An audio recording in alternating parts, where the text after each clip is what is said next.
Good evening everyone, and welcome to this council meeting of the 1st of June, which is being live streamed. The meeting is being held online in accordance with the state government lockdown requirements in response to the recent COVID-19 outbreak. If for whatever reason technical problems are encountered that prevent the meeting from being broadcast to the public, the meeting will be adjourned until the technical problems are resolved, or the meeting will be postponed to another time and date in accordance with Council's governance rules. I'm Lydia Wilson, Chair of the Panel of Administrators, and I'd also like to introduce my administrator colleagues. Firstly, Ms. Peter Duncan. Good evening, everybody. And I'm also delighted to introduce our new administrator, Mr. Chris Eddy. Good evening, Madam Chair. Lovely to be here. And Mr. Eddy was appointed as our third panel member by the Minister for Local Government, effective from the 12th of May 2021. And Mr. Eddy was sworn into office as an administrator of the City of Whittlesea on the 13th of May. Mr. Eddy's got a very distinguished career in local government, including being the former CEO of Hobsons Bay Council and a number of key directorships, including membership of a number of audit committees. He has also held interim CEO roles and a number of public speaking and presenter assignments. So as I've indicated on a number of previous occasions, we're really thrilled to have Mr. Eddy on board and to have the three administrators in place now. I'd also like to introduce our Chief Executive Officer, Mr. Craig Lloyd, and ask that in turn he introduce the Council officers in attendance today. Thank you, Administrator Wilson. So joining us this evening, we have our Executive Manager of Public Affairs, Ms. Christy High, Executive Manager of Governance, Mr. Frank Joyce, Director of Community Wellbeing, Ms. Kate McCackey, Director of Corporate Services, Ms. Amy Montalti, Director of Planning and Development, Mr. Justin O'Mara, and our Acting Director of Infrastructure and Environment, Mr. Nick Mazzarella. Almighty God, we ask for your blessing upon this council to make informed and good decisions to benefit the people of the City of Whittlesea. Our Father who art in heaven, hallowed be thy name. Thy kingdom come, thy will be done on earth as it is in heaven. Give us this day our daily bread, and forgive us our trespasses, as we forgive them that trespass against us.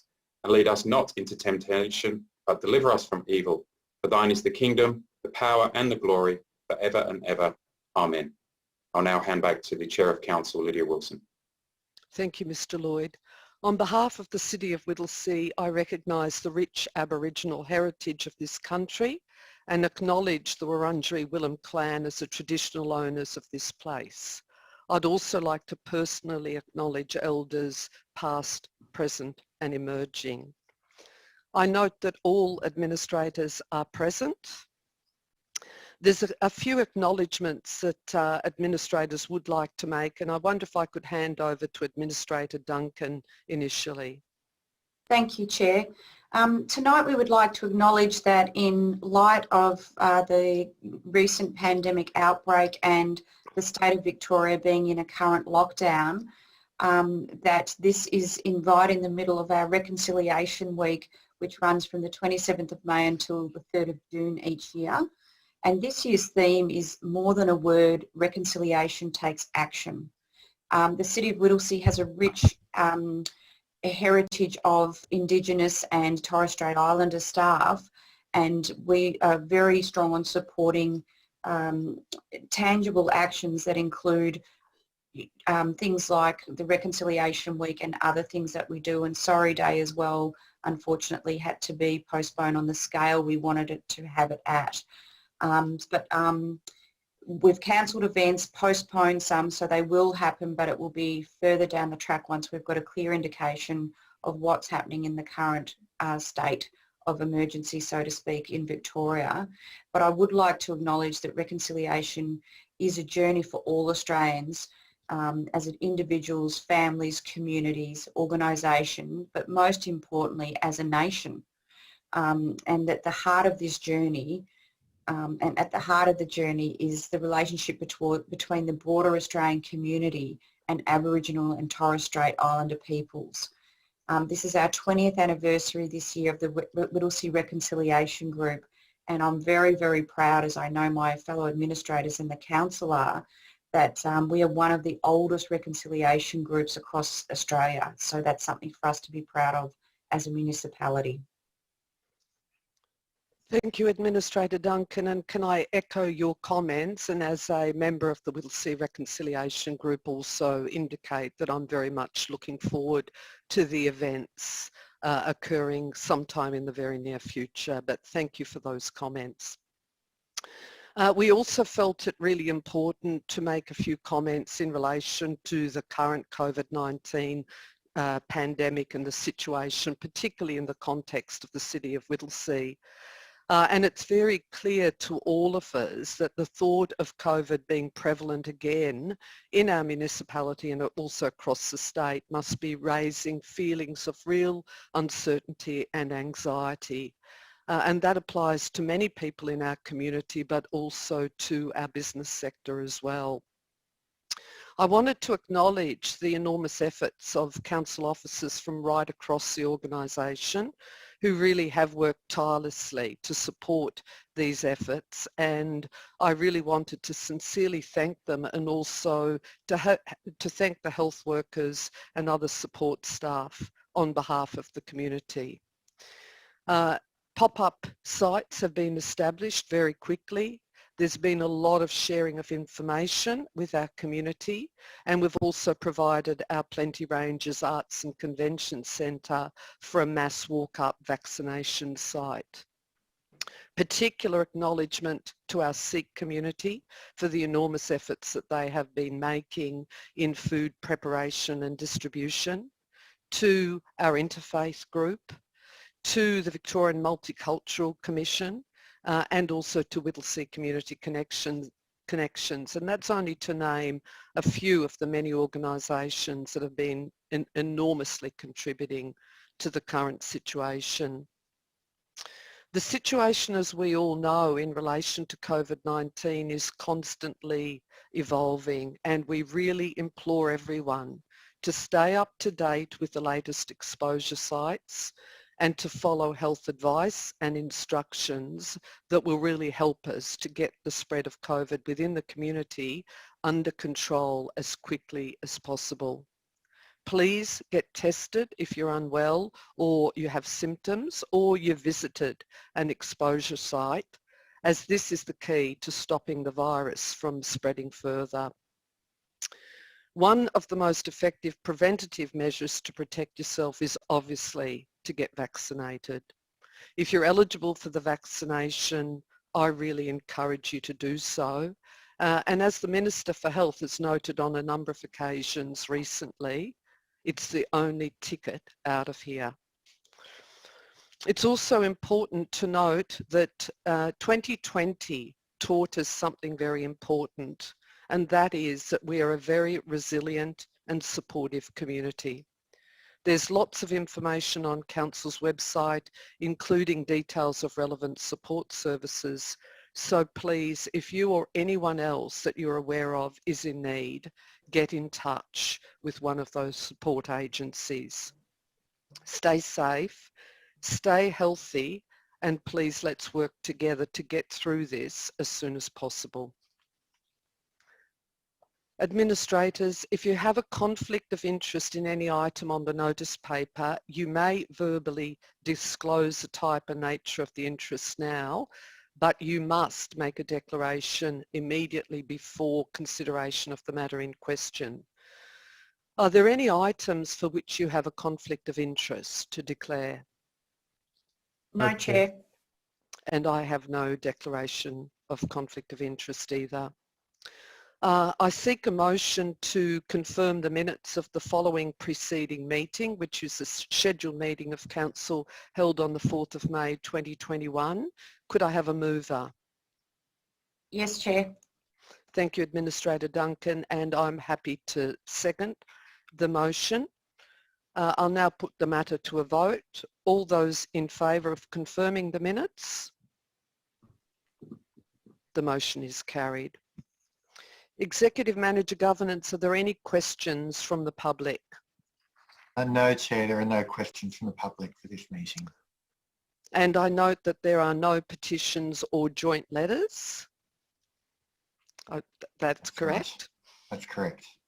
Administrators will now be working through the agenda and our general business items, and we obviously this evening have a number of very important business items. The first item is item 6.1.1 for decision adoption of amended governance rules.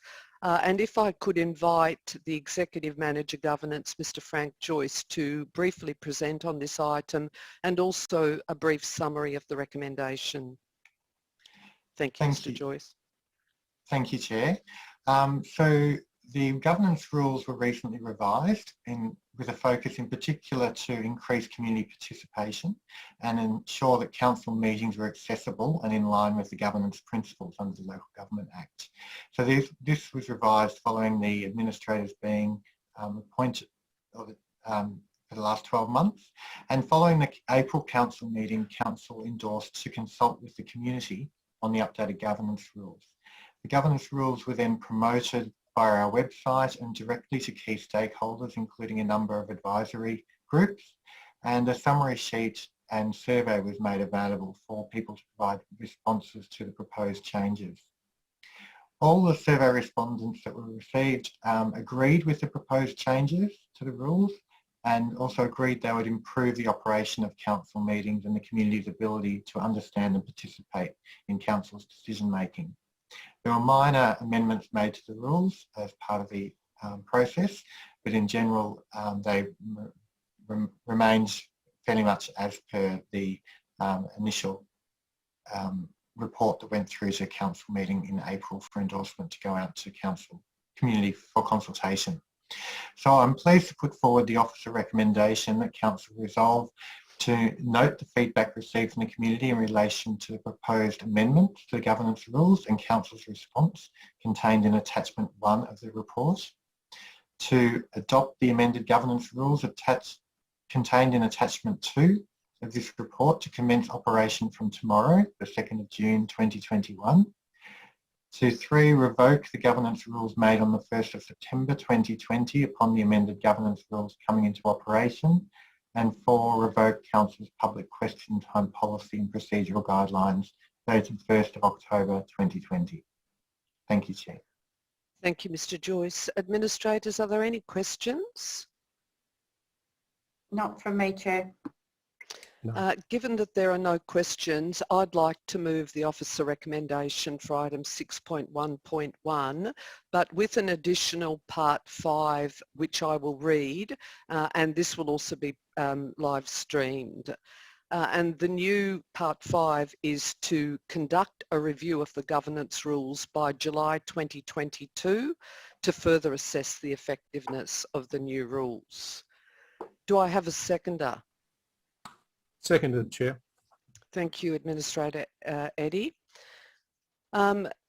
Just in moving this item, I'd like to note that I'm very pleased to be moving it, and as Mr. Joyce indicated, we'd already adopted revised governance rules only last September. But at that time, we had felt that we would like further enhancements, particularly with the lens of greater community participation and engagement. So I wanted to really congratulate Mr. Joyce and his team for their work, and there are 3 main highlights from my perspective, and they've already been summarised by Mr. Joyce, but the key highlights for me are that there's the opportunity now for members of the public to ask questions directly at council meetings. There's the opportunity for lead petitioners or signatories to speak to their petitions or joint letters. And thirdly, that assistance will be available to any community member who requires it in submitting a public question or to present to council. So I note with appreciation that we did receive the feedback from 3 community members that Mr. Joyce referred to, and as I indicated at the outset, I'm very happy to be moving this item. Would the seconder of the item like to speak to it?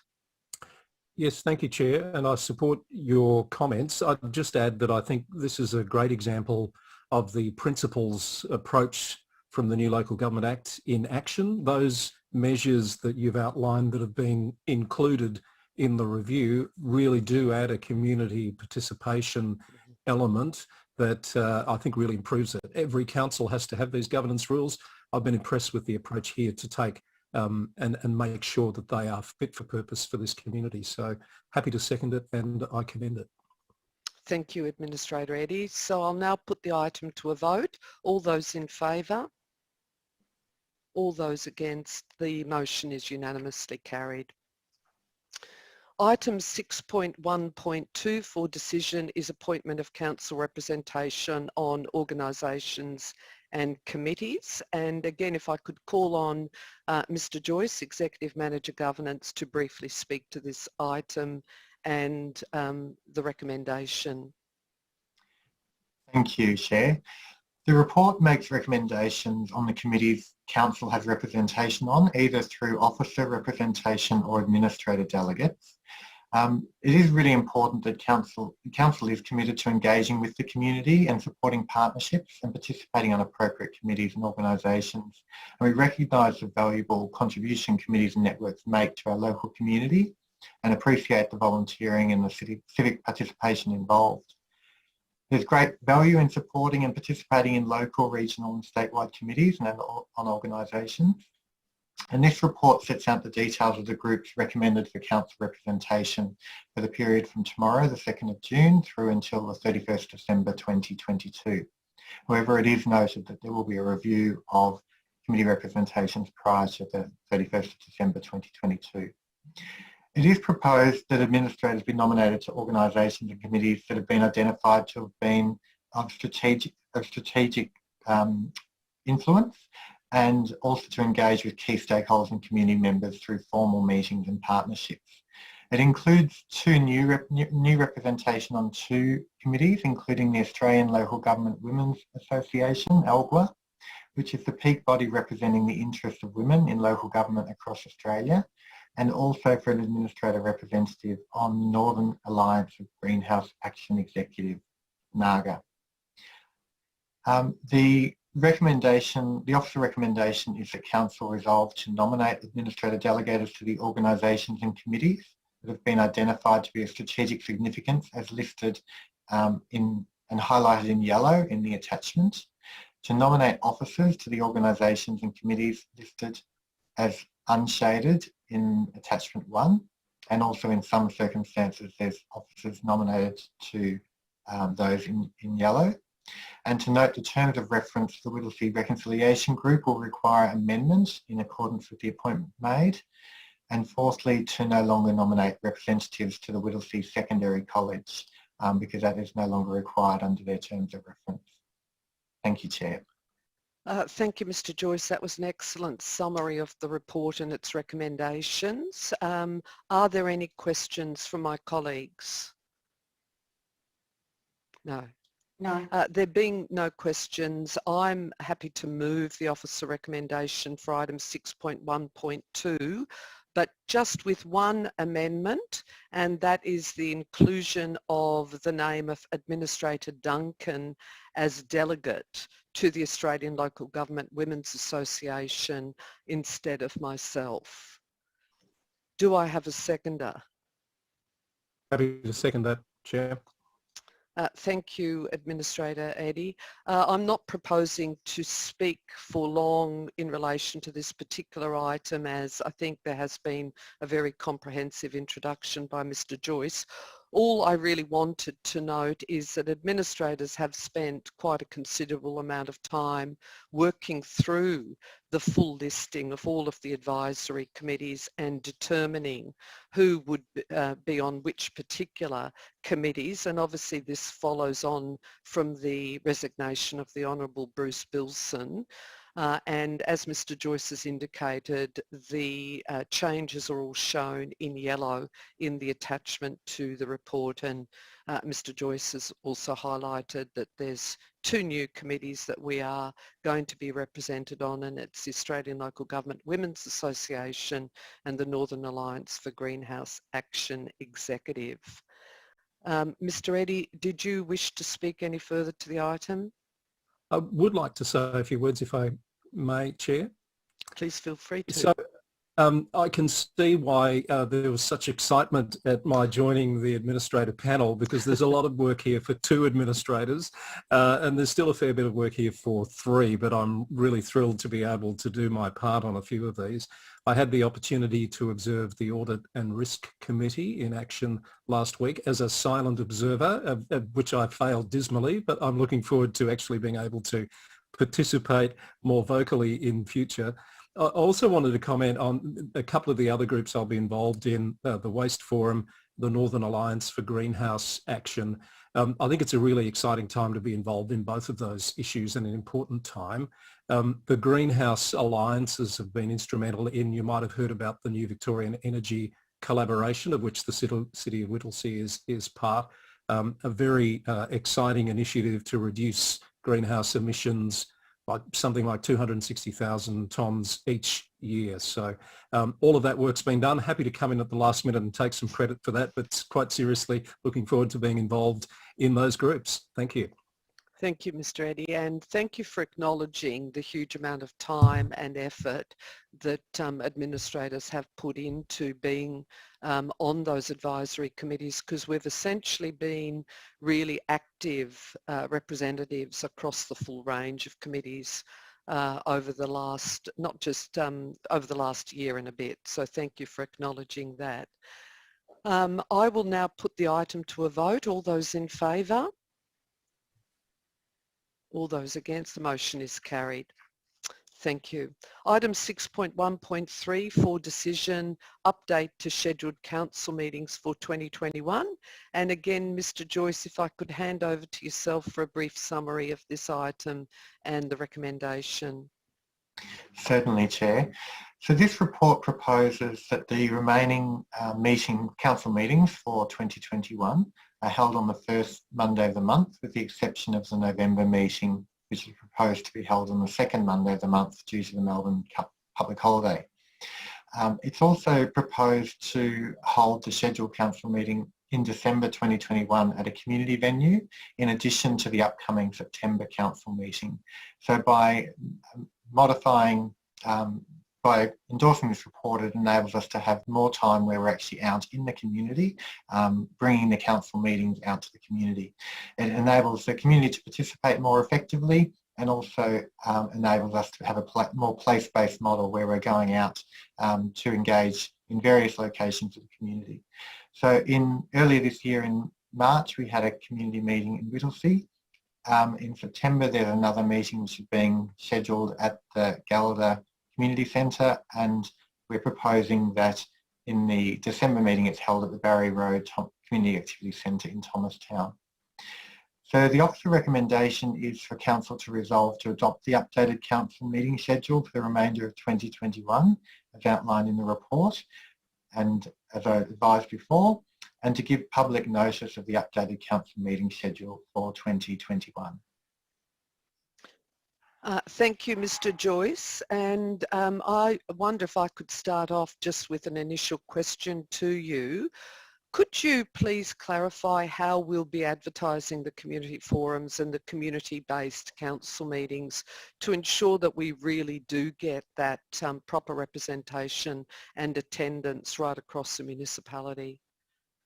Yes, certainly, Chair. So we'll be absolutely using all our website, our social media profiles to promote the community-based meetings and really encouraging community members to come along.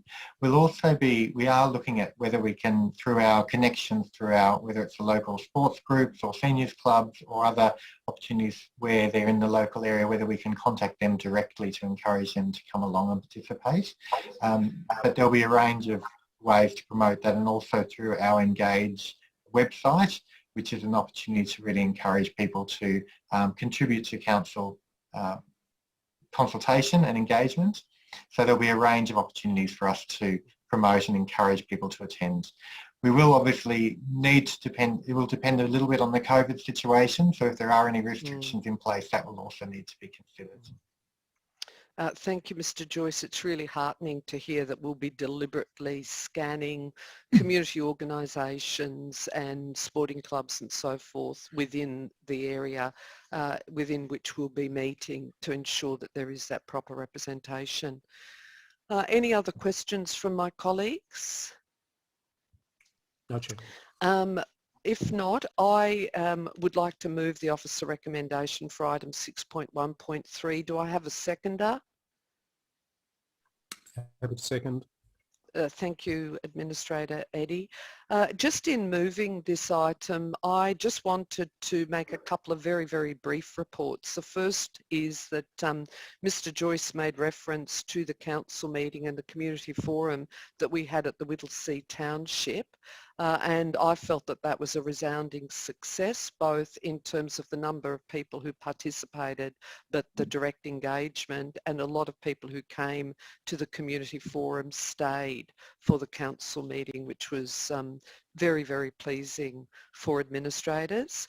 And so the move from 2 community-based council meetings a year to 4 is something that we're extremely supportive of, and it really just reflects again the commitment that we all have to have genuine community engagement and genuine community discussion. It's also really important simply from the perspective of administrators, but also council officers being visible and out about in the local community. So I certainly really commend the recommendations and the fact that we will be moving to a different schedule of council meetings. Administrator Eddie, have you got any further comments in seconding this item? Support your comments, Chair. Nothing to add. Thank you. I'll now put the item to a vote. All those in favour? All those against? The motion is carried unanimously. Thank you. Item 6.1.4 for decision, Patterson Drive Community Centre, Donnybrook. And if I could invite our Director of Community Wellbeing, Ms. Kate McCackey, to introduce this item and its recommendations. Thank you, Ms. McCackey. Great, thank you, Chair. This report proposes that Council proceed with the design and delivery of a new Patterson Drive Community Centre in Donnybrook, and this is described as option 3 in the report.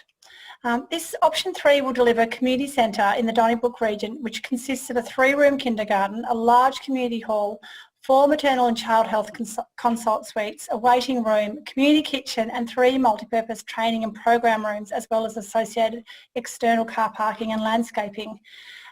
Option 3 recommends an increased scope compared to the other options through additional floor space to maximise opportunities for social cohesion and connectedness, as well as generating employment and economic participation outcomes. Really this enhanced scope is really about facilitating our community centres as neighbourhood hubs and sort of the heart of our communities, and to really foster that sense of community connection, which is so important in newly establishing growth areas. A social return on investment analysis has been undertaken in preparation of the business case, and option 3 was identified as having the highest social return on investment, which is also a really important factor. The Patterson Drive Community Centre will be the 3rd community facility delivered in the Olivine Neighbourhood Activity Centre and the only community centre north of Donnybrook Road for the next 10 years. Other community facilities within the precinct include the smaller Olivine Place, which is an existing neighbourhood facility, the Olivine Sports Pavilion, which is currently under development, and other early years and education facilities, which are also under development at the moment. Once completed, the centre will service a projected 12,000 residents by 2025. It will alleviate the current lack of adequate community infrastructure and significantly improve access to services in this vital growth precinct. Option 3 does, however, have an additional cost of 1.78 million, which may be funded through Council's New Works program or external grants such as a Growing Suburbs Fund or a combination of these funding sources. In conclusion, I'd just like to thank staff for their considerable work in preparing this report over a number of years. And just to summarise, there are 5 recommendations to this report that include that Council support option 3 business case, that Council note the additional cost as flagged. That option 3 will also reduce the demand for maternal child health suites at surrounding community centres, and that might be a saving, and the long-term infrastructure planning will identify this in future provision. And note that future feasibility and design will explore opportunities for other services at the site, such as an expanded library, customer service and community health opportunities, and that Council will receive an update on these opportunities as soon as possible. Thank you. Thank you, Ms McCarthy. Are there any questions, administrators? No? Do I have a mover for the officer recommendation for item 6.1.4? Yes, Chair, I'd like to move this. Thank you, Administrator Duncan, and I'm happy to second the item. Administrator Duncan, would you like to speak to this item? Yes, please, Chair. Just a few acknowledgements really here that it's evident, Ms McCarthy, that there's been a huge amount of work done on this report, in particularly in relation to the review of the relevant economic development and analysis and around jobs, commuter data and the preparation of the social return on investment analysis. So I just need to commend all of our staff that worked on this because it's an exceptional piece of work. But I think it's also important to ensure that this community centre from the outset will cater for the growing population and demand in the Donnybrook area, and I honestly believe it will, and it's covering many groups and many generations, which I think is fantastic in the one facility. I fully support option 3 with the extended community services provision and all the other opportunities like co-working spaces with the child and maternal health, those sorts of things. And I really look forward to receiving further reports on the feasibility and design aspects of this community centre. Well done. Thank you, Administrator Duncan, and I echo all of your comments. And I would just make one further comment. The report actually indicates that further opportunities will be explored and reported back. As you indicated, Ms McCarthy, there'll be a further report back to administrators, and you use the example of e.g. the extended library, council customer service and community health. And I'd simply like to note that I personally would welcome those further considerations. So again, thank you all for your exhaustive efforts in relation to this report, and I'm very happy to second it. And I'll now put the item to a vote. All those in favour? All those against? The motion is unanimously carried again. Item 6.2.1 for decision is the adoption of the Road Management Plan 2021. And if I could invite our Acting Director of Infrastructure and Environment, Mr. Nick Mazzarella, to speak to this item and the recommendations. Thank you, Mr. Mazzarella. Thank you, Chair. The Road Management Act 2004 requires all councils to update their road management plan. The Road Management Plan sets maintenance frequencies for local roads to undertake repairs and maintenance to our footpaths and road network. Council has commenced the review of its Road Management Plan and approved a draft plan in November 2020 for exhibition. The new plan recommends some changes to the performance standards and intervention levels of roads, which is consistent with industry trends and benchmarks, as well as specialist advice that we've received. The new plan will have both financial and resource implications in some areas, such as reactive sealed road maintenance and proactive asset inspections. These resource implications will be assessed in more detail over the next few months and considered strategically over the next few months to minimise the net organisation increase in expenditure. The report tonight seeks council adoption of the new road management plan, along with associated resolutions to advertise the plan in the Victorian Government Gazette and also council's website. Thank you. Thank you, Mr. Mazzarella. Are there any questions, administrators? Administrator Eddy. Yes, Chair. Mr. Mazzarella, I'm sure you're probably aware that the Auditor General recently released a report into how councils were meeting their road management responsibilities, and there were some fairly sobering findings in that report, as I recall. I wonder if you could comment on how the City of Whittlesea stacks up against those findings. Yes, Administrator Eddy, I can report that the Vargo report into maintaining local roads that was released in March 2021 highlighted deficiencies in data across local governments, right across local government, in determining whether there was value for money in being achieved in our road maintenance. In terms of the City of Whittlesea, we weren't specifically audited, but we were compared with other councils. And there were also some gaps in our data that we had to reflect in that review. And there are also some aspects in our performance that were better than other councils as well. The Vargo report does make a number of recommendations to improve our road data collection as a collective of local government Victoria, and also in the maintenance planning and performance reporting. Our council officers are currently assessing those recommendations, and will come back to council with a further detailed report on what the specific changes will be to improve our processes. Follow-up question, if I may, Chair. So given that, Mr. Mazzarella, does that have any impact on this plan that we're adopting tonight?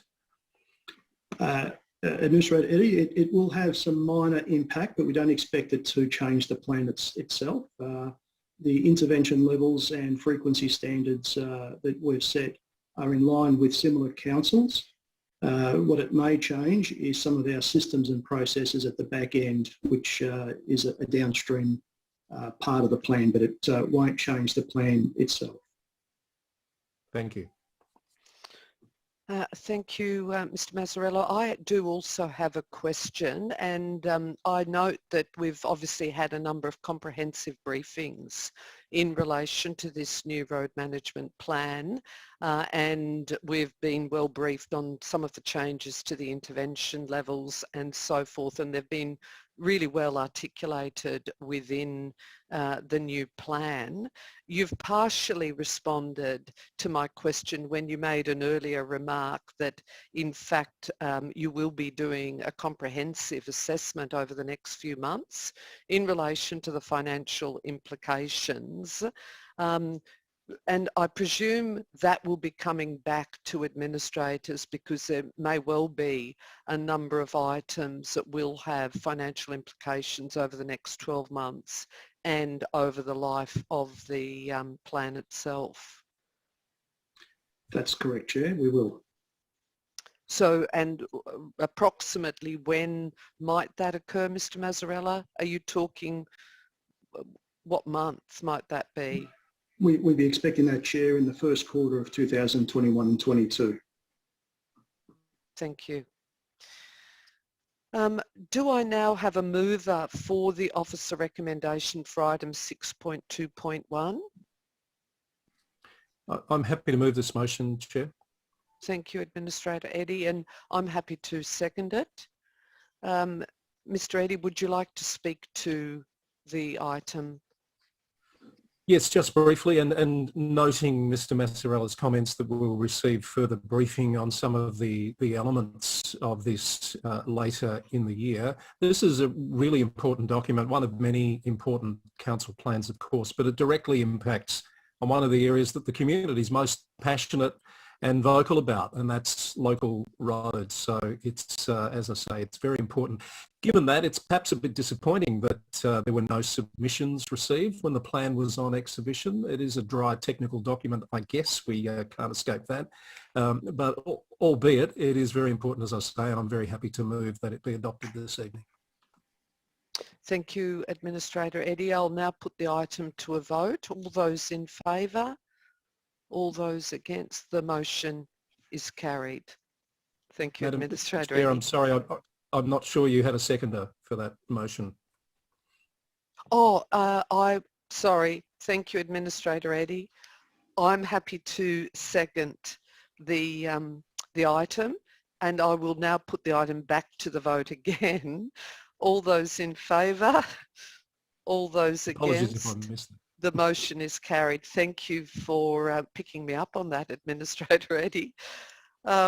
Moving on to item 6.2.2 for decision, Amendment C 255, application of the public acquisition overlay to 2 properties. And if I could call on our Director of Planning and Development, Mr. Justin O'Mara, to speak to this item and its recommendations.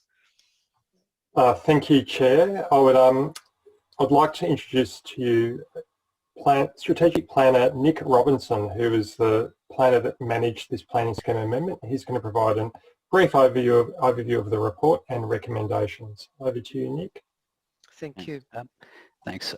This report relates to a planning scheme amendment which seeks to apply a public acquisition overlay to part of the land at 1455A Plenty Road and part of the land at 1470 Plenty Road, both in Mernda.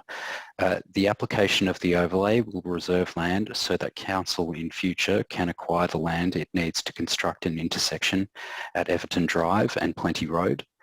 The overlay will also reserve land for council to acquire land for the Mernda Regional Open Space and facilitate projects for recreation facilities on that parcel. The facilitation of these projects enjoys strong strategic planning justification within the Mernda Strategy Plan and other sections of the Whittlesea planning scheme. This is detailed throughout the report. The amendment was also exhibited and no objections were received, and Council did receive 1 generally supportive submission. Consequently, we're putting forth the Council recommendation that the amendment be adopted and then submitted to the Minister for Planning for approval, and that Council notify the submitter of Council's decision. Thank you, Mr. Robinson. Administrators, are there any questions? No? So if there's no questions, could I have a mover for the officer recommendation for item 6.2.2? Happy to move, Chair. Thank you, Administrator Eddie, and I will not forget that I also need a seconder. Do I have a seconder? Happy to second that, Chair. Thank you, Administrator Duncan. Would the mover like to speak? I'll just very briefly, Chair, this is largely procedural and I note that there were no objections received. It is worth noting, I think, that this is part of a process that will pave the way for a key strategic development in this council's future, that being the Mernda Sports Hub in the years to come, as well as allowing for the Plenty Road Everton Drive intersection works to occur. So an important part of that process. Thank you. Thank you, Administrator Eddie. Administrator Duncan, would you like to speak also to this item? No, thank you, Chair. I'll now put the item to a vote. All those in favour? All those against? The motion is carried. Item 6.2.3 for feedback, Whittlesea Township Strategy, consideration of submissions and adoption. And again, the officer presenting, I think, is our Director of Planning and Development, Mr. Justin O'Mara. Thank you, Chair. The proposed Whittlesea Township Plan will assist in providing strategic direction on a broad range of matters, and this includes items such as the built environment, public open space, transport, public realm, and supporting a strong local economy. The plan has been informed by an extensive consultation over a period of time, and the community broadly supported the key directions in the plan. But one of the key themes that came through the community consultation was the need to really protect that unique township character that the Whittlesea Township has. That came through very strongly and is reflected in the plan before you. The final phase of community consultation has now been concluded, and we received 48 written submissions. The 48 written submissions have been assessed, and there have been some some changes made in the final version of the plan as a result of those submissions.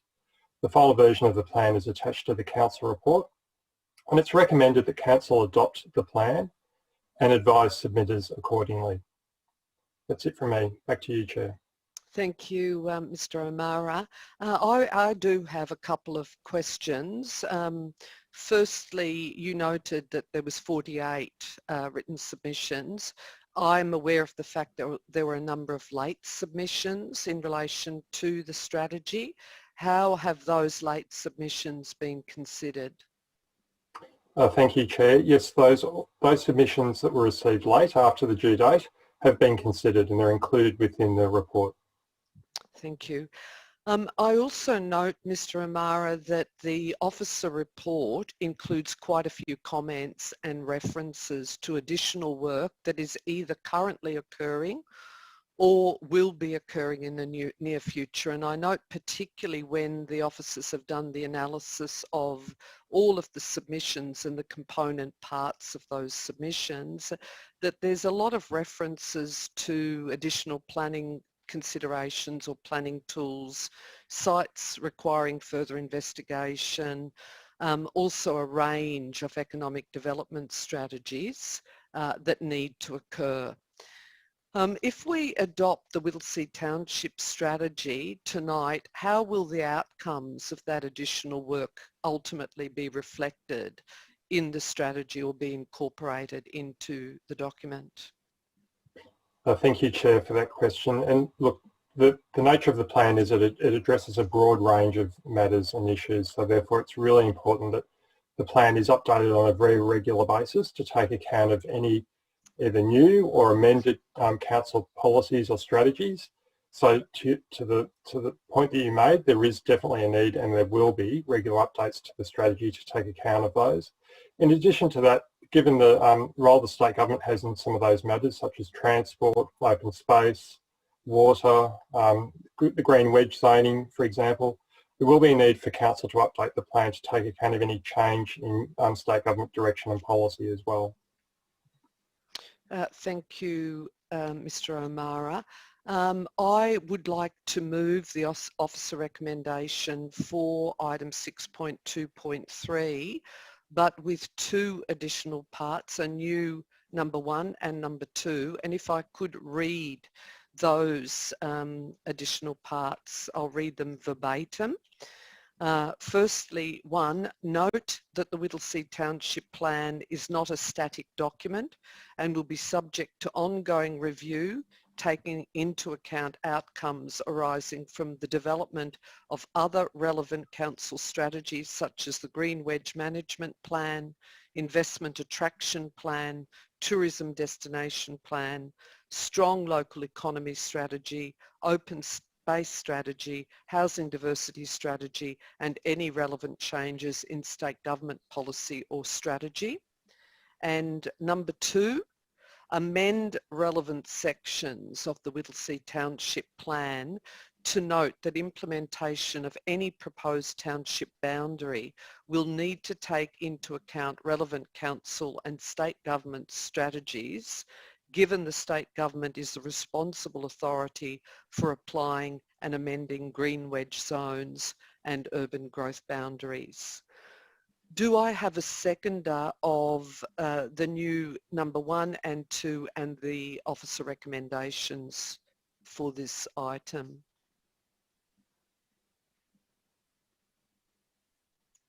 Do I have a seconder, administrators? I'm happy to second, Chair. Thank you, Administrator Eddy.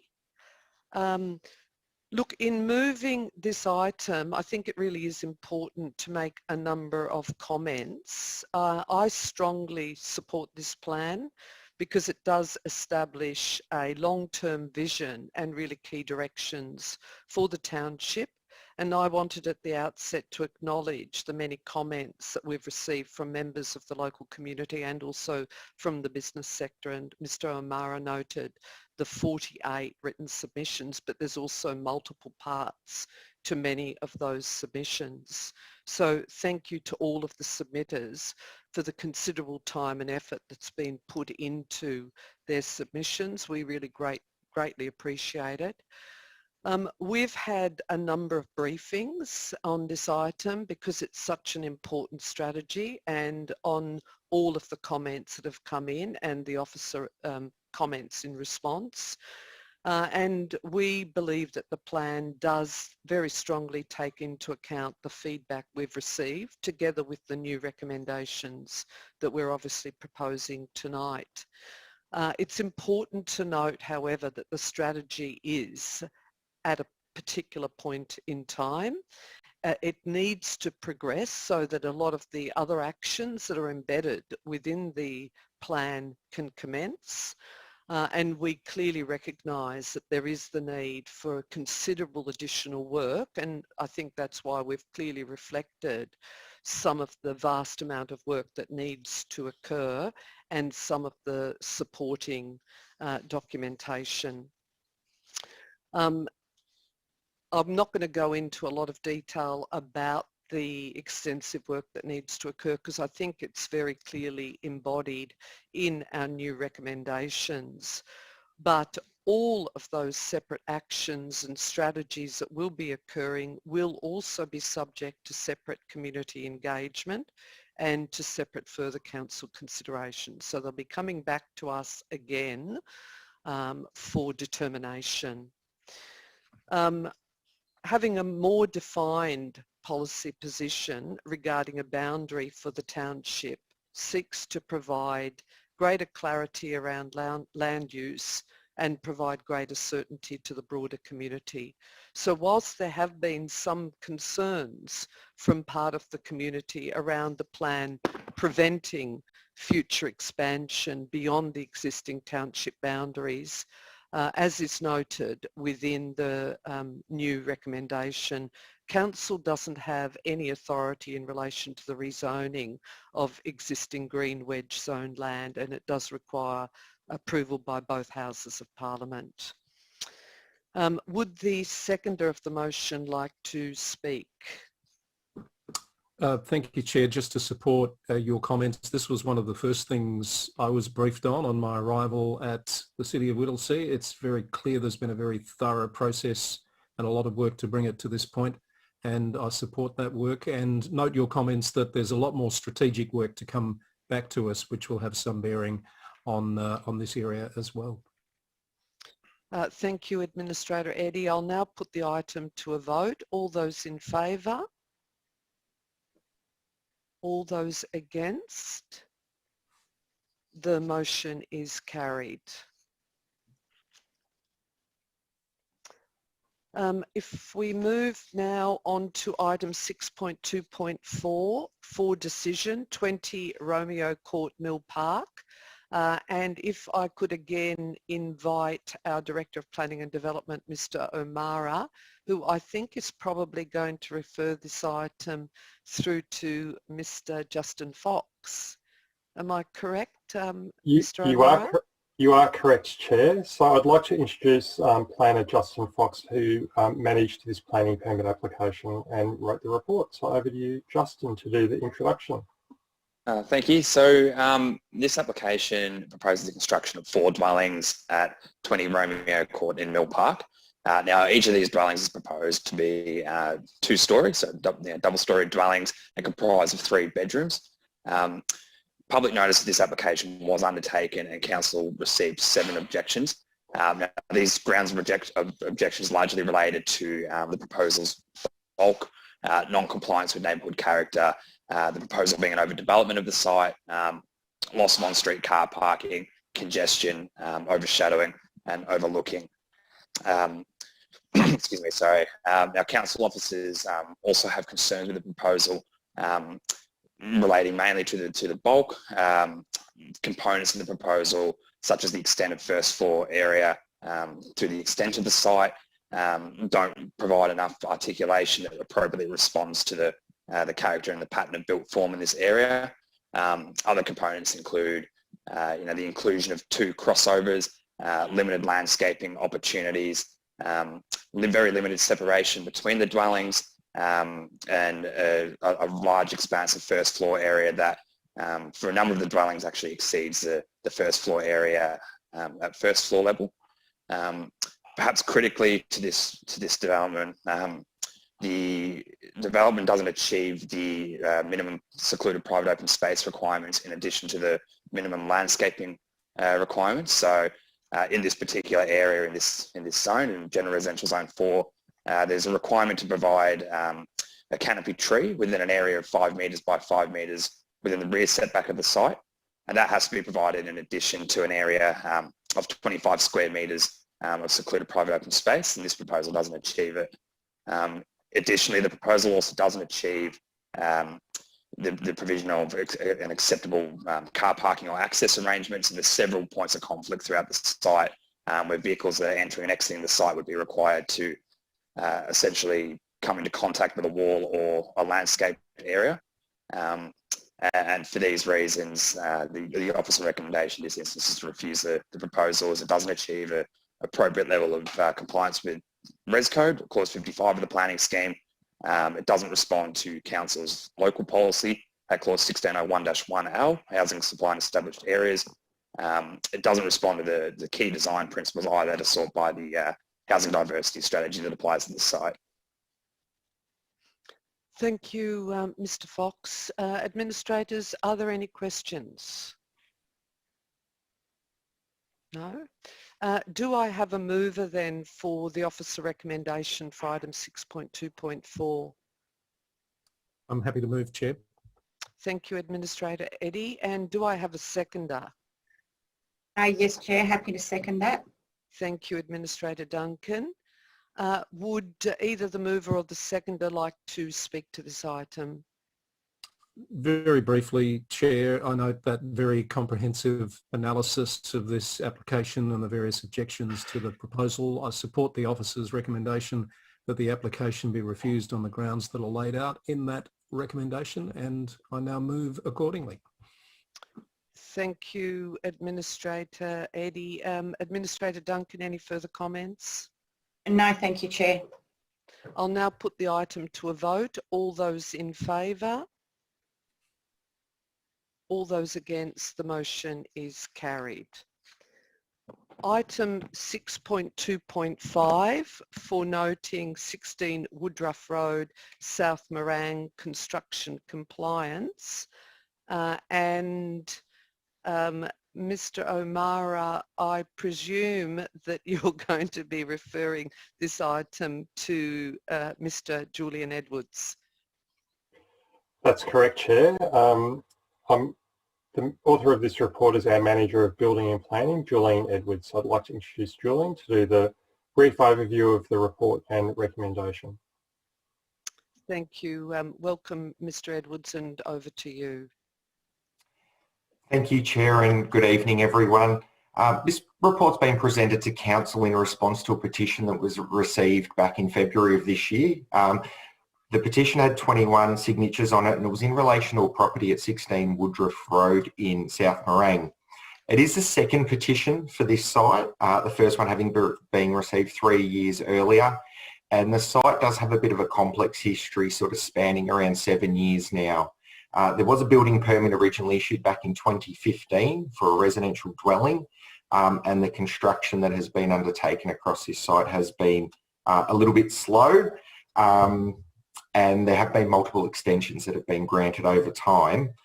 Certainly we acknowledge and appreciate the community's views on this one, and are taking legal advice in the event that the development is not finished by October this year, and it would be at that point in time where any further extension of time requests would be received if the dwelling's not finished, and consideration could be given to that then. We are recommending that that Council note the report, and that officers from across Council continue to regularly monitor this site, just to ensure that the site is in compliance at all times with the relevant local laws and building legislation, and that Council officers do take immediate action as needed. We are also recommending that Council do consider all available options to it at that future point in time, should the development not be completed, and that we do keep in contact with the head petitioner. Thank you. Thank you, Mr. Edwards. Do I have any questions from administrators in relation to this item? Yes, Chair. I'd just like to ask the officer, given we're in a current state of lockdown and it's not determined whether that will be continued, will that push out the timelines that the council is working to on this matter? Thanks for the question, Administrator. The timelines don't change in context of what's on the building permit. So the building permit currently expires in October of this year.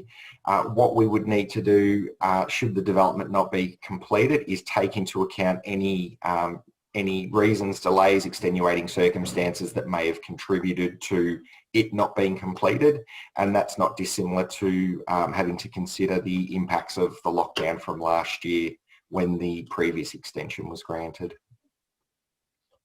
Thank you. Thank you, Administrator Duncan. A very important question. Any other questions?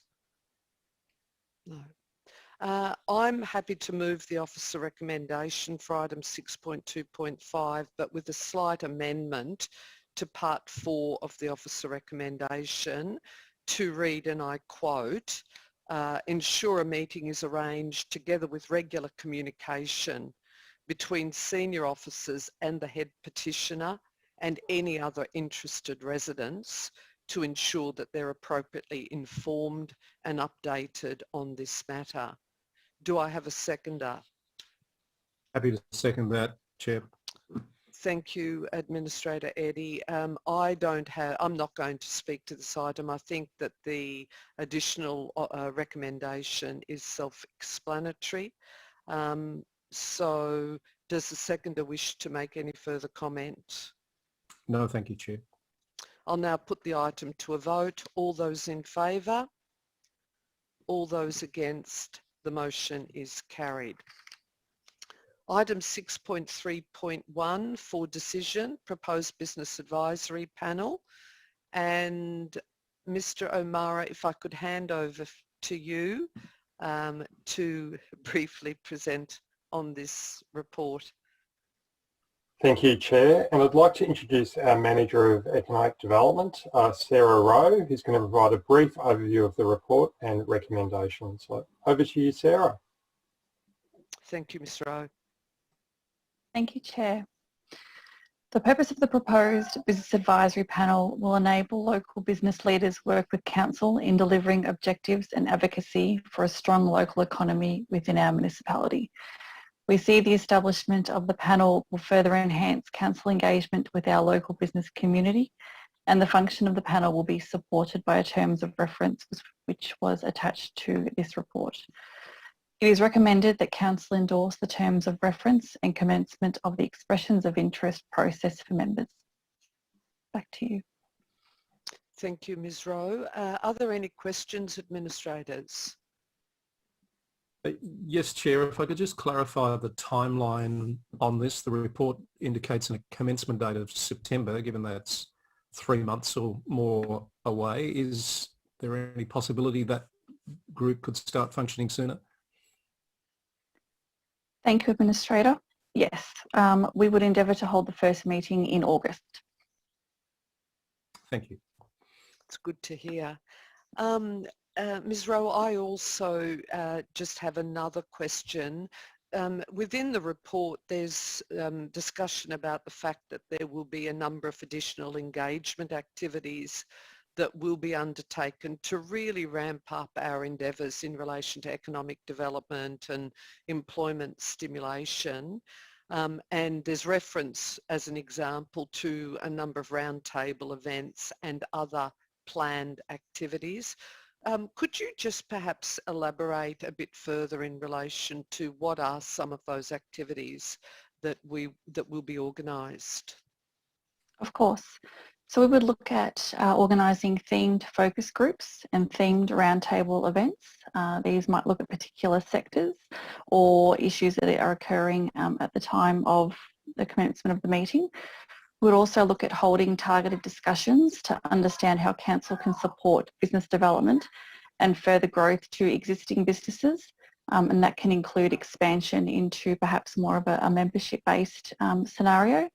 And also we would look to this group for consultation exercises, in particular on any council strategies, such as the upcoming Strong Local Economy Strategy and proposed budget. Thank you, Ms. Rowe. That's good to have that elaboration. Any further questions, administrators? Yes, Chair, just one question. Given the state of play we find ourselves in today back in Victoria, I assume that some of these activities, as with every business now, will be able to flip fairly quickly to an online environment so we don't lose any ground or traction if we Absolutely. need to. Yep. Absolutely, yes. Where we can, we will certainly endeavour to have them face-to-face, but if we are bound by restrictions, then we will certainly go to an online. Fantastic, thank you. Thank you, Administrator Duncan. Would the mover like to speak to this item? Administrator I'm Eddy. happy to move this item, Chair, but I would like to note there are a couple of blank spaces in the third point of the recommendation. I'd like to suggest that you and I, Chair, Wilson and Eddie, be the names to be inserted into that. If you're happy with that, I'm happy to move that recommendation. Thank you, Administrator Eddy. I'm very happy for that to occur, and I'm happy to second the item. Sorry, I don't want to make any further comments, but Administrator Eddy, did you want to speak to the motion with your amendment or the inclusion of the names? Just very briefly, Chair, this is an excellent initiative to ensure that the representatives of our business community can make a tangible contribution to the work that is being and will be done to deliver on the objectives of the strong local economy, which is a key goal of the Whittlesea 2040 plan. I know my administrator colleagues have been very keen to see more focus on economic development and business support, particularly at this time, but even more so as we come out of the pandemic. I do hope, Administrator Duncan, that we'll be well and truly out of lockdown by August, when we've heard that this group will start to meet, fingers crossed, and it'll be my privilege to be involved in this new panel. I know it'll be known as the BAP, the BAP, which I'm sure will catch on, and I look forward to it commencing as soon as possible. Thank you. Thank you, Administrator Eddy, and I can only echo your comments and the sense of excitement that this is really the beginning of some of the formal engagement with our business sector, and really look forward not just to this initiative but to the many other initiatives that have been proposed by council officers. So really looking forward to it, and again, thank you for the efforts of council officers in this respect. I'll now put the item to a vote. All those in favour? All those against? The motion is carried. Item 6.4.1 for decision, adoption of the City of Whittlesea Rethinking Waste Plan 2021 to 2030. And again, if I could invite Mr. Mazzarella, the Acting Director of Infrastructure and Environment, to briefly speak to this item and its recommendation. Thank you, Chair. A new waste plan titled the Rethinking Waste Plan 2021 to 2030 has been prepared, and it takes a new low waste to landfill approach to municipal waste management. The plan responds to changes in waste and recycling industry as well as community expectations. The plan will help our community to transition to a circular economy through waste avoidance, resource recovery and environmental protection. Curbside recycling will have a greater focus on the separation of recyclable material to maximise resource recovery. And this is specifically with the introduction of a separate collection for glass recycling. The plan will also implement education programs. The additional cost for the plan is $19.5 million over the next 3 years, with opportunities for significant grant funding through the state government recycling reform package. Annual reports will be provided to Council on the waste and recycling service and also on the key improvement projects in the plan. The Rethinking Waste Plan is also earmarked for a comprehensive mid-term review in 2026, as well as an end-of-term review in 2030. The report tonight seeks Council endorsement of the Rethinking Waste Plan 2021 to 2030 and the implementation plan attached to it. The report also recommends to send a letter of appreciation to key stakeholders, as well as a copy of the plan to the Minister for Energy, Environment and Climate Change, the Honourable Lily D'Ambrosio, and also to our local members of Parliament. Thank you. Thank you, Mr. Mazzarella. Administrators, are there any questions? No. I think you've responded to my question, Mr. Mazzarella, but because I had a question about the fact that the report indicates that there will be an interim report in 2026, and I was wondering what is going to happen in the meantime in terms of reporting. So you indicated that there'll be an annual report will be provided. I presume that's to formally come to Council? That's correct, Chair. We also provide information to go into Council's annual report as well. So we can provide a brief summary report at the end of each financial year as well. Thank you, Mr. Mazzarella. So with that, I'm very pleased to move the officer recommendation for item 6.4.1. Do I have a seconder? Happy to second, Chair. Thank you, Administrator Duncan. I really would like to speak to this item, and it's not just because I've had a number of comments that I love all things waste, which is true, but I think that this Rethinking Waste Plan is an exceptional piece of work, and I really want to congratulate Council officers for their excellent work in preparing this document. I think it's a visionary plan and it's a new approach to the way that we manage waste across the municipality, which responds to government policy directions, it responds to changes within the waste and recycling industry itself, and also it responds to community expectations.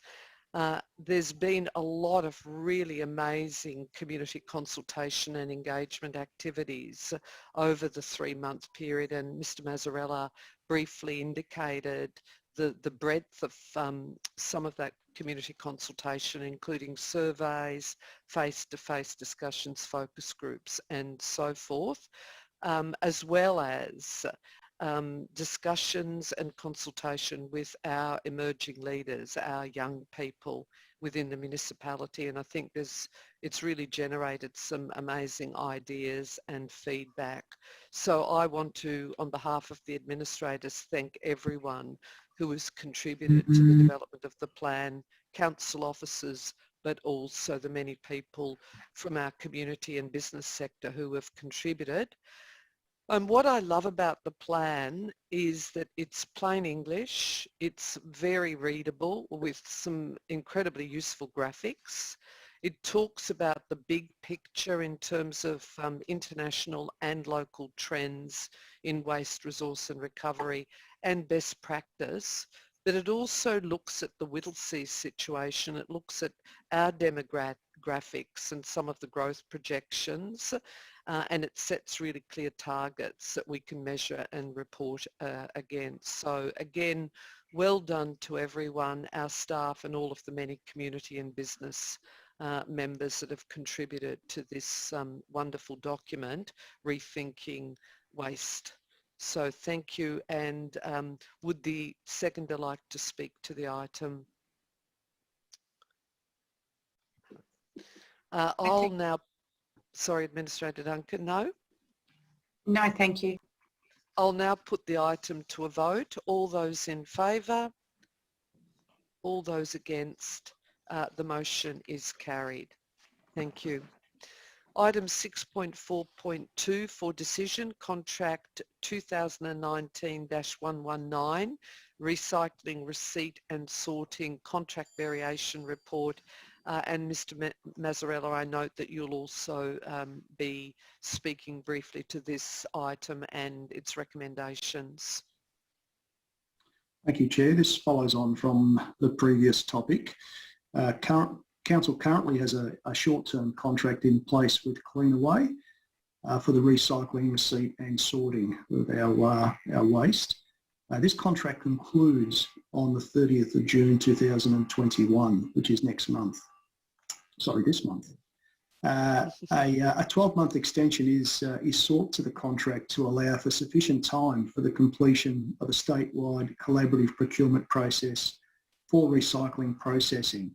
Specifically, it will enable Council to better understand the proposed introduction of the glass recycling service in the municipality in 2022-23.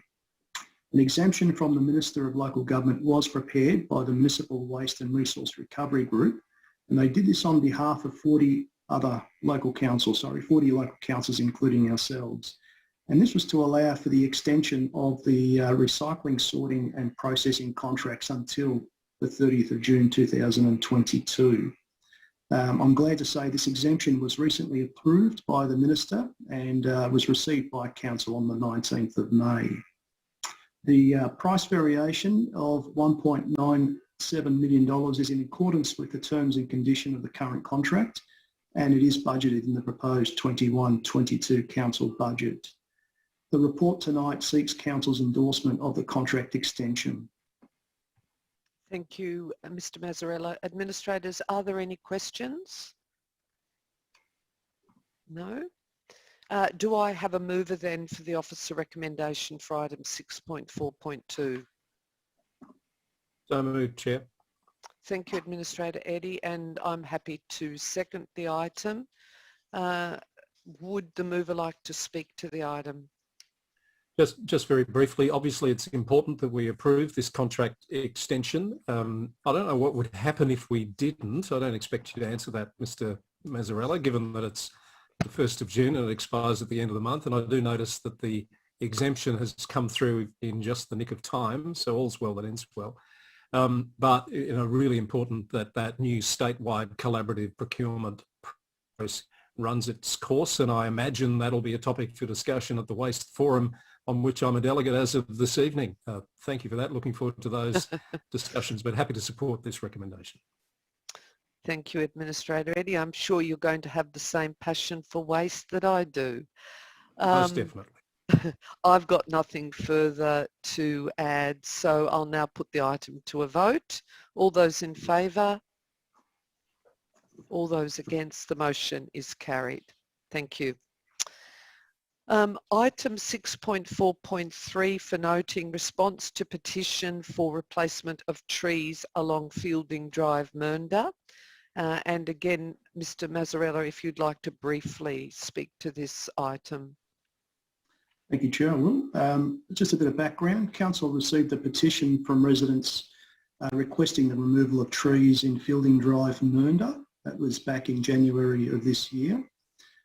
Since then, Council officers have met with the concerned residents on site only last week to discuss their petition. The meeting was very useful in helping Council officers to better understand the resident concerns. Council officers have now commissioned additional engineering investigations of the area to further understand the local ground conditions and the trees as well, and will endeavour to report back to a council meeting in future as soon as we can. The report tonight provides that summary update and recommends that a report be presented to council in the near future. Thank you, Mr. Mazzarella. Are there any questions? Yes, Chair. I note that the report recommendation is not standalone, and hence I'll be clarifying the intent in the recommendation. That's my first question.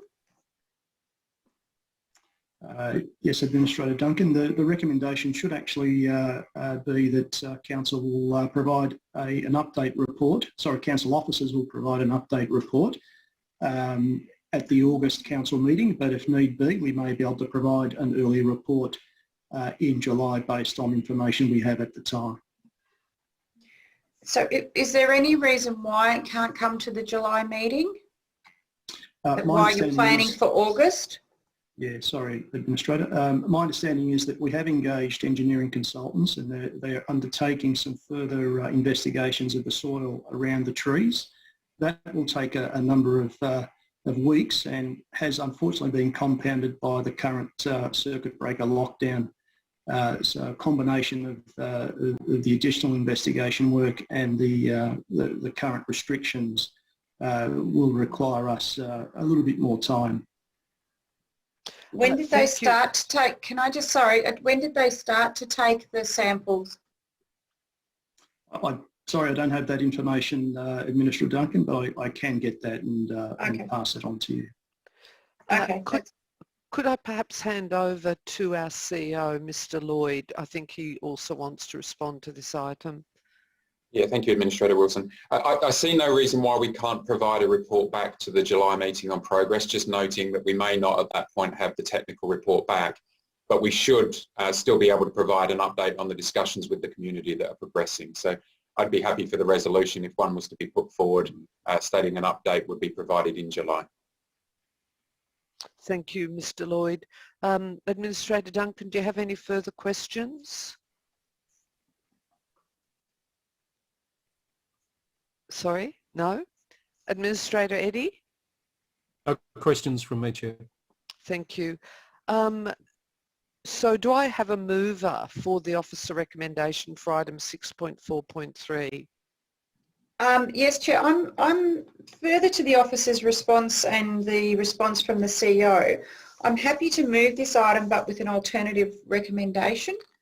And that is that Council resolve to defer consideration of item 6.4.3, petition to replace trees along Fielding Drive, Mernda, to the July 2021 meeting, and in the interim, the Director, Infrastructure, Environment and other relevant Council officers meet with the head petitioner and other interested residents on site to discuss their concerns. Thank you, Administrator Duncan, and I'm happy to second that amendment to the recommendation. Administrator Duncan, do you want to speak to the item? I think I've said more than enough. Thanks, Chair.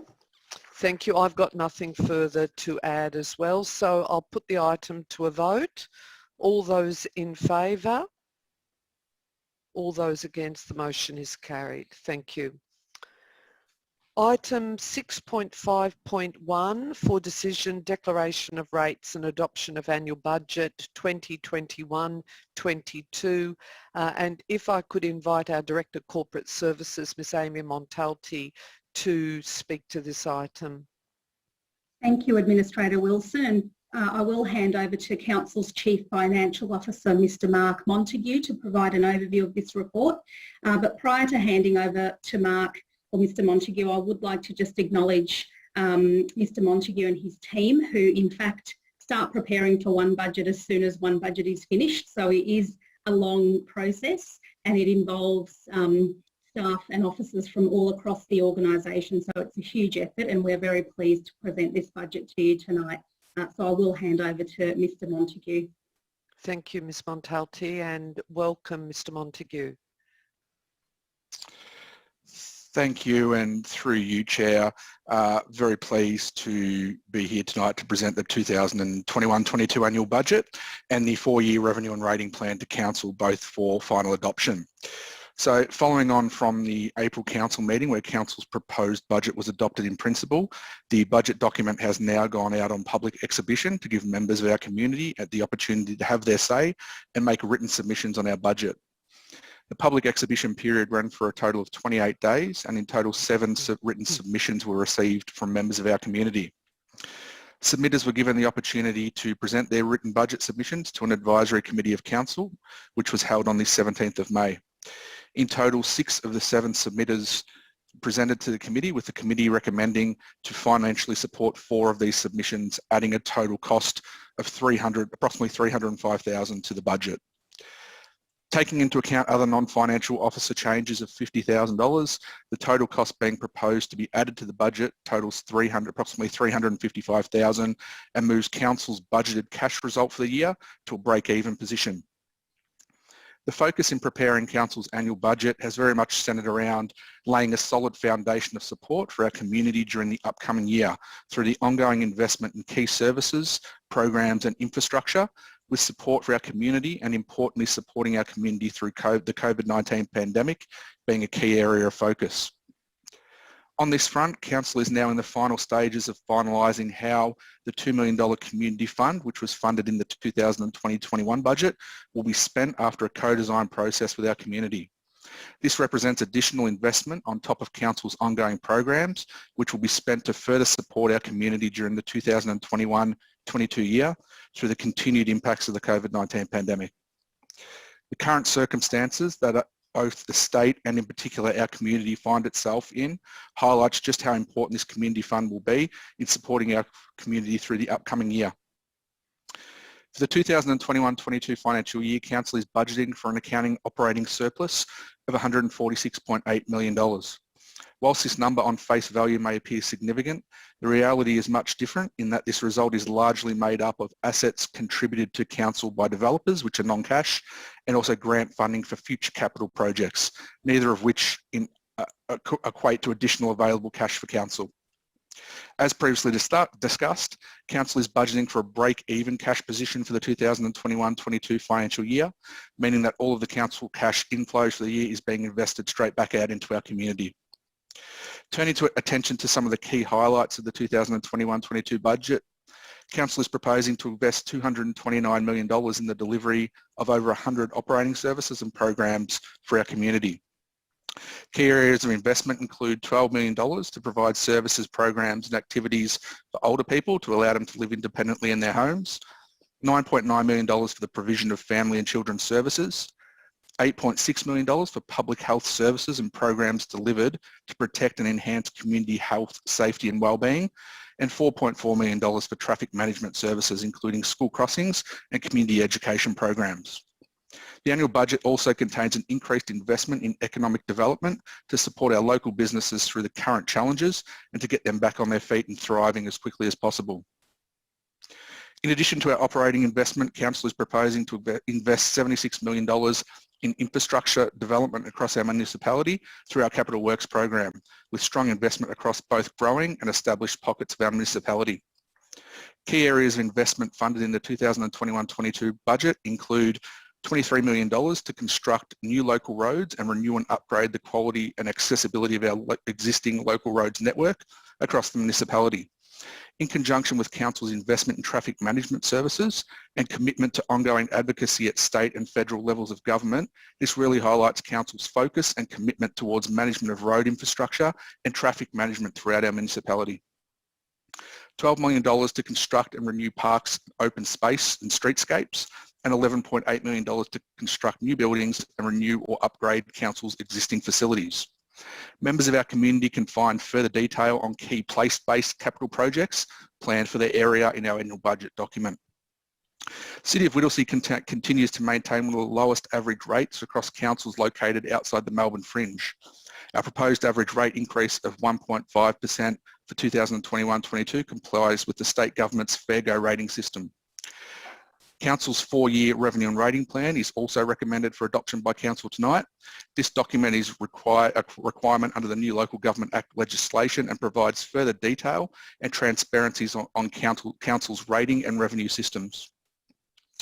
Importantly, at this time, Council's financial hardship policy is currently under review and is expected to come to Council for adoption in the near future. This policy is being reviewed and updated to ensure the appropriate levels of ongoing support continue to be well communicated and easily accessible for members of our community. The recommendations are outlined in the Council report. Thank you. Thank you, Mr. Montague. That was a really comprehensive overview of the budget highlights and its key provisions, including the very clear explanation about the budget surplus. So thank you very much for that overview. Are there any questions from administrators? No, Chair.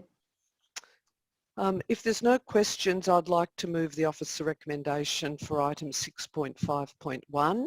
And do I have a seconder? Happy to second, Chair. Thank you, Administrator Duncan. And I would like to speak to this item because the declaration of rates and adoption of the annual budget is such an important item for Council.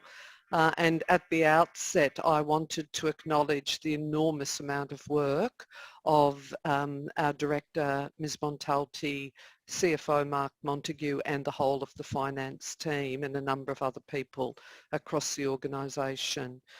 It's some really excellent work.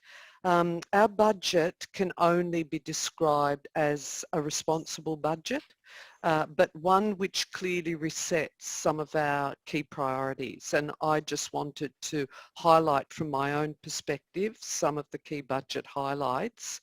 So our CFO has detailed many of the provisions within the budget, including the 1.5% rate increase. But again, I just wanted to stress the continued absorption of the real costs of waste collection to the tune of over $2.36 million.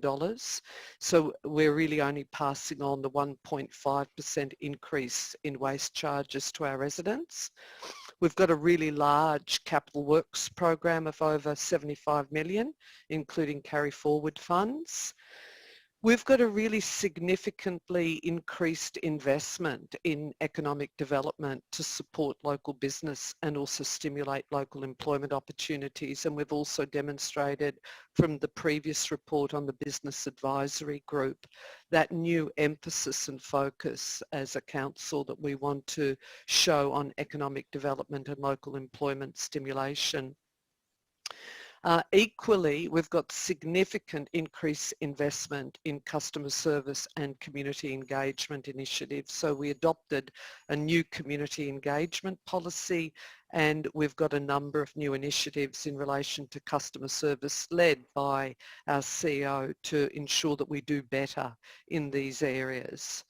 So we've got the $2 million COVID recovery fund, which our CFO has indicated, and continuation of our COVID-19 hardship policy. And again, it's been noted that we're going to do a comprehensive review of our hardship policy over the next few months.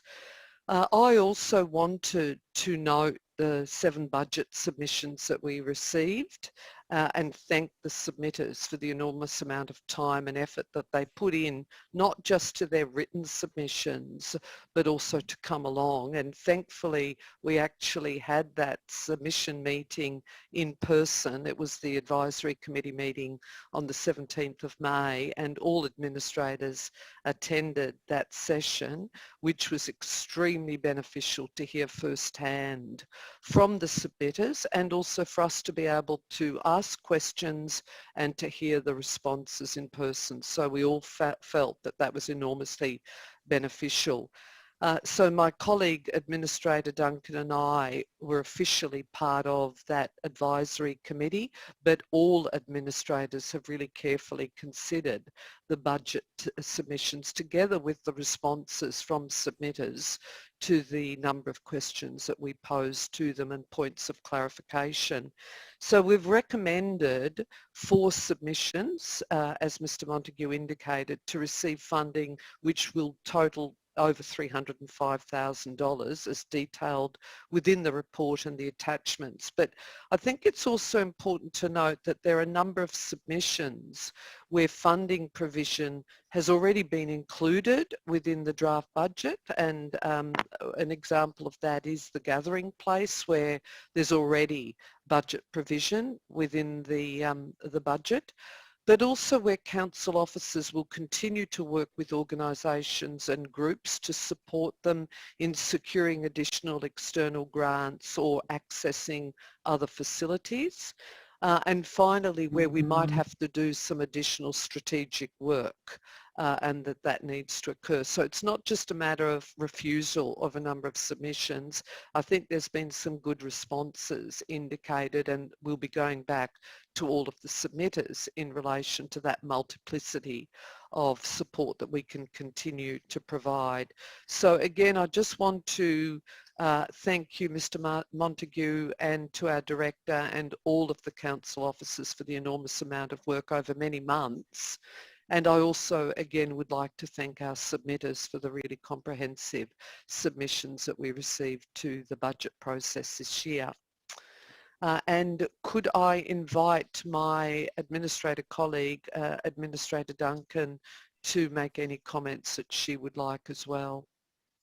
Thank you, Chair. I think you've really summed it up very, very well, and it is a massive journey to do a budget of this proportion, so well done to Ms Montalti and Mr Montague and the whole team at Whittlesea on producing a very good budget that's sensible and responsible. But just to your point, Chair, about having submitters come in and present to Council, I think was just very, very worthwhile and a very good thing to do, to hear directly from those people ourselves to help us inform our decisions. So I hope that we will have more of that in the future, of the community coming in and speaking to their submissions along the journey. So I just wanted to make that point. But congratulations, everybody, on a great budget. Thank you, Administrator Duncan. And Administrator Eddy, did you want to make any further comments, or will I put the item to a vote? Just to support the comments that you've made, Chair and Administrator Duncan. I feel like all the hard work was done before I arrived, but it's and I'd forgotten what a budget resolution looked like. It's very, very comprehensive, but happy to support it. Administrator Eddy, how on earth could you forget what a budget process and budget recommendations are like? I would never forget that. On that note, I'll put the item to a vote. All those in favour? All those against? The motion is unanimously carried. Thank you again. Item 6.5.2 for noting, confirmation of minutes and associated actions of CMAC meeting held on the 13th of May 2021. And Mr. Joyce, I don't think I'm going to invite you to speak to this item, as I don't think it's necessary, and I'll just make a couple of comments myself in relation to this item. But I will firstly ask my colleagues whether there are any questions in relation to this item. No, Chair.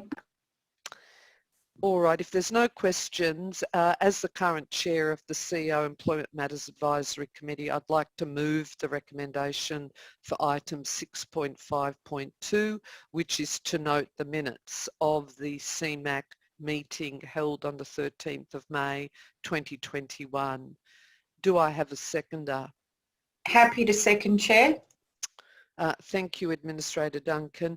The only comment that I would make is that this report is really just in relation to a confirmation, adoption of the minutes of a particular meeting.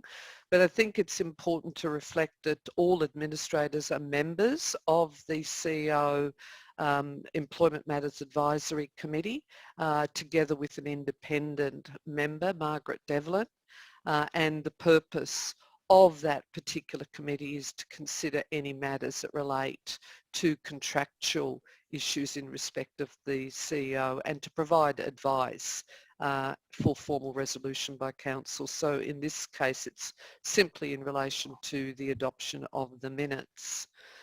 Would the seconder like to speak to the item? No, thank you, Chair. Thank you, Administrator Duncan. I'll now put the item to a vote. All those in favour? All those against? The motion is carried. I note that there are no notices of motion. Administrators, are there any items of urgent business? No, Chair. None that I'm aware of, Chair. So we might just move to item 10.1 for noting informal meetings of administrators and delegate meetings 1st of June 2021. I require a motion to receive and note the informal meetings of administrators and delegate meetings 1st of June 2021. Do I have a mover to receive and note the informal meetings of administrators and delegates meeting report? My pleasure, Chair. Thank you, Administrator Duncan, and I'm very happy to second the item. And on that note, could I invite firstly Administrator Duncan to provide any comments that she would like to in relation to this item? Thank you, Chair. There's just two things I would like to just highlight from the report, and that was that I attended the turning of the sod at the Carrington Children's Centre upgrade, where we're doing an upgrade project there, and I was joined by Bronwyn Halfpenny MP and the CEO Craig Lloyd and officers and council staff. What a fantastic facility this is going to be once the upgrade is finished, and I think that's due to be in August this year. Correct me if I'm wrong, Chief Executive, if that's not right, but I think it is about August. But it will be fantastic, and although it's only a small centre, what's lovely about this is that it caters to a diverse range of our community and the children in the community.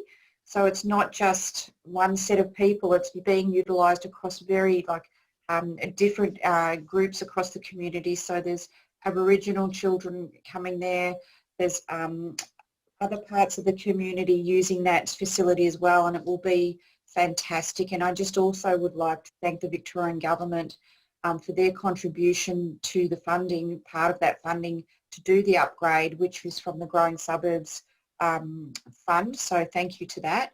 And then one of the highlights, which I think I always like to do, and I know you probably feel the same, Chair, but I won't put words in your mouth, is that we went to the Epping Depot to do a full staff forum, and that was fantastic just to catch up with everyone once they come off shift and get questions asked of us and just have a general relaxing chat. So hello to everyone at the Epping Depot, and apologies I didn't make it to the Whittlesea Depot, but I'll get there next time. So they're a couple of highlights for me, Chair. Thank you, Administrator Duncan. And if I now hand over to Administrator Eddie. Thank you, Chair. Well, I haven't been here long enough to be able to speak to any of those exciting events personally. I would just note that I did get to participate with both administrators in a Q&A with council staff not long after I joined with, I think there were over 100 staff online at the time. Lots of great questions, a very welcoming vibe, and I'm very happy to report, Chair, that I seem to have unknowingly met one of the very key criteria for being involved with this organisation, and that is to be a very proud dog owner. So that took very little effort on my part, but it was a fun thing to be involved in, and I thank everyone for being so welcoming. Thank you, Administrator Eddie, and of course that is a key criteria for administrators at the City of Whittlesea to be dog owners. But thank you for that. I think, as Administrator Duncan indicated, it's really just picking out a few of the highlights from our reports, because the report really is a full record of the activities of administrators over the preceding period of time from the last council meeting. So I too would just like to pick out a few of the highlights. Firstly, we had a really good meeting together with council officers with Queensland Investment Corporation in relation to Epping Plaza Master Plan status. So that was a really, really important meeting. Together with the CEO, I attended a meeting with the Honourable Lily D'Ambrosio, Minister for Energy, Environment and Climate Change, and that was really great to be able to discuss a number of key local issues and priorities for the Minister and her office, but also from our perspective. And then I'd also just highlight that I attended together with my colleague Administrator Duncan, the meeting of Whittlesea Reconciliation Group, at which time the co-chairs were reappointed, a new co-chair, and one of the existing co-chairs was reconfirmed in the role, and a number of other really important items in relation to that group. I also attended on the 17th of May another board meeting of Whittlesea Community Connections, and I'm a board representative for council on that very important community organisation. With the CEO, I attended on the 21st of May the Municipal Association of Victoria State Council, and there were a number of motions from right across the state that were considered, and importantly City of Whittlesea had 2 motions that were put forward, one in relation to early years infrastructure and also in relation to the potential support that councils and local government could provide in relation to mass immunisation associated with COVID-19. And then finally, I would just note the Yarra Plenty Regional Library Corporation meeting, which was a number of contractual matters at the end of May. So we've all had a very busy time, and I'll now put the item to, are there any questions from administrators? I'll now put the item to a vote then. All those in favour? The motion's carried. Thank you, Administrator.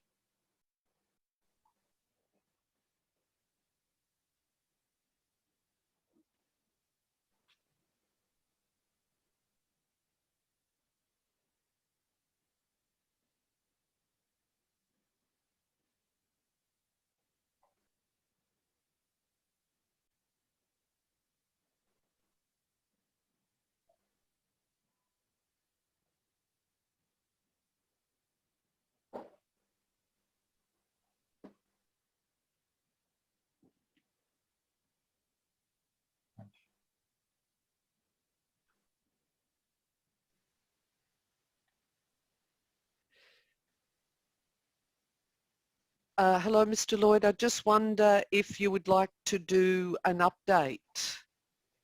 Yeah, thank you. I lost sound there for a moment.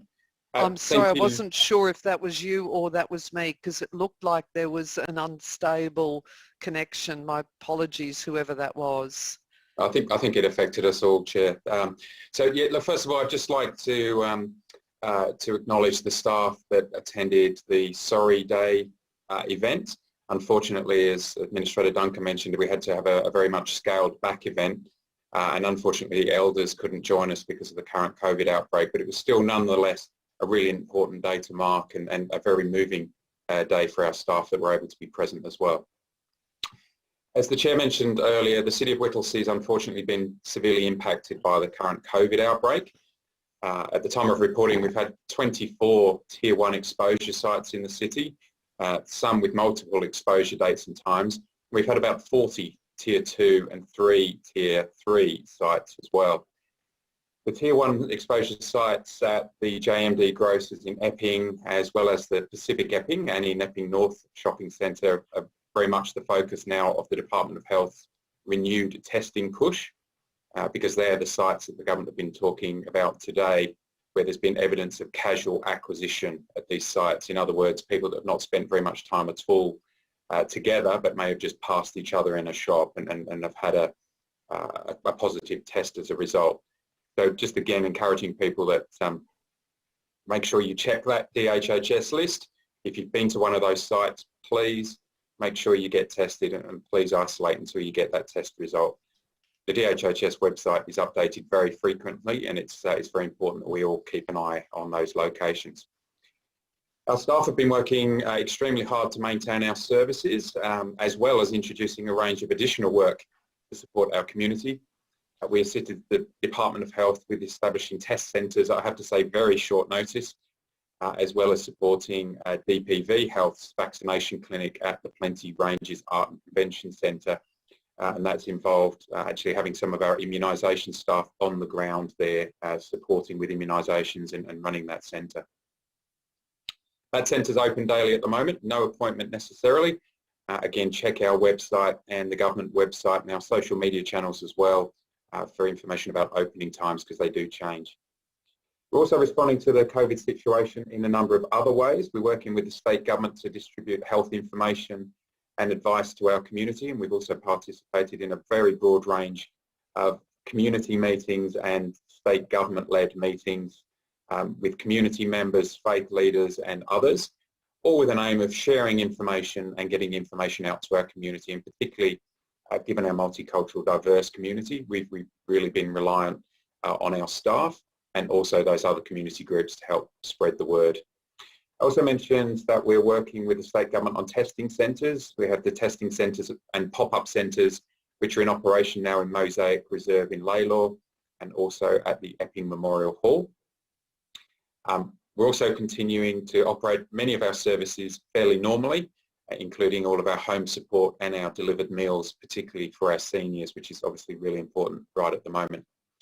Some of our services have had to adapt from face-to-face to online for a short period of time, and that includes our maternal and child health, and others, unfortunately, have had to cease, such as some of our community events that were planned.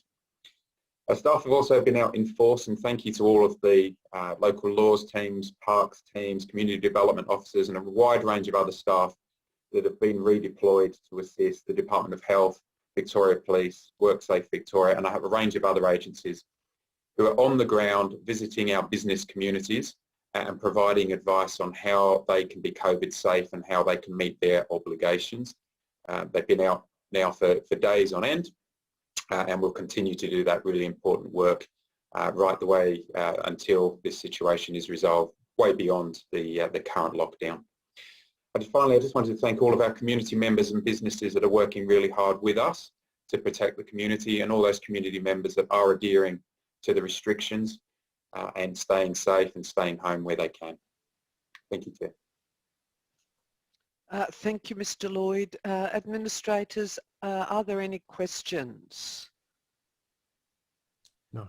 Yes, Chair. I've just got one question in regards to some services that we've had to switch to be online.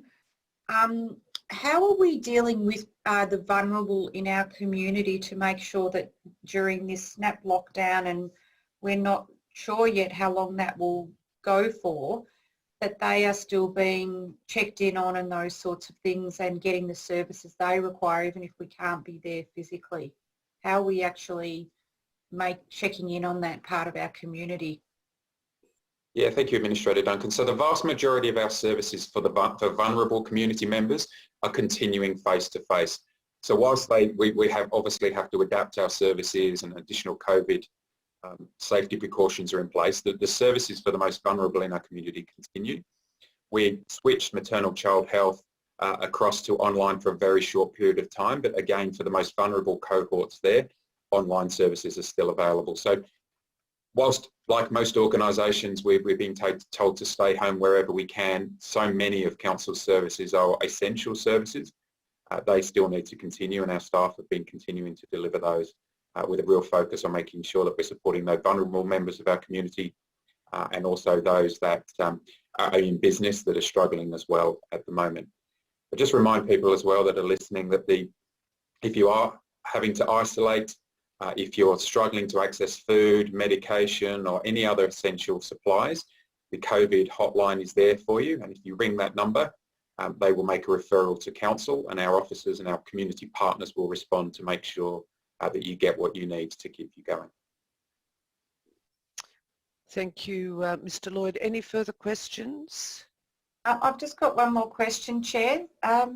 Obviously the pop-up vaccination centres is fantastic that we've been able to assist with that. Do we envisage that we will have more around the municipality, or the ones we have at the moment, is that it for the time being? Yeah, I think at the moment, Administrator, that is the maximum number at the moment, given the number of vaccines currently being provided to the state by the federal government. We are in regular contact with the Department of Health and ready to scale up so that in hopefully not too far away, as those additional vaccines arrive in Victoria, we can quickly scale up. We're very acutely aware that not everyone can get into a vaccine centre where they are currently. We're working with the Department of Health to take those vaccines to the community, but to be able to do that, we need the additional vaccine. Great, thank you. Thank you. Would the mover or seconder of the item like to speak to it? I'm happy to move. Sorry. Do I have a mover for item 10.2 on the basis that Council resolves to note the verbal update by the Chief Executive Officer? And I'm happy to move that we receive and note the CEO's update with our thanks. Thank you, Administrator Eddie. Obviously getting tired. Do I have a seconder? I'm happy to second that for you, Chair. Thank you. Thank you, Administrator Duncan. Would the mover or seconder like to speak to this item? No, need. thank you. Could I then just, before putting the item to a vote, just simply make the comment that I note that the CEO has particularly acknowledged so many people in his update, and from my perspective it's been really wonderful that we've been getting such comprehensive reports on a daily basis in relation to the local impacts. I want to echo all of the appreciation to staff right across the organisation, community, business members of our community, and obviously to all the healthcare and frontline staff, but also just to particularly also acknowledge your leadership, Mr. Lloyd. You've been really at the forefront on a daily basis, out and about right across the municipality and leading your executive leadership team, and I think there's just been some absolutely amazing and very responsive work. So thank you to yourself and your team as well. And on that note, I'll put the item to a vote. All those in favour? All those against? The motion is carried. Administrators, I require a motion to close the meeting to the public under section 66(2)(a) of the Local Government Act 2020 for consideration of confidential items. Item number 11.5.1 for feedback insurance portfolio, and I can see that Administrator Eddie has indicated he's happy to move the closing of the meeting for consideration of confidential items. Thank you. And Administrator Duncan has seconded that. I'll now put the item to a vote. All those in favour? All those against? The motion is carried. So that brings us to the end of the open meeting, and therefore I declare the open meeting closed.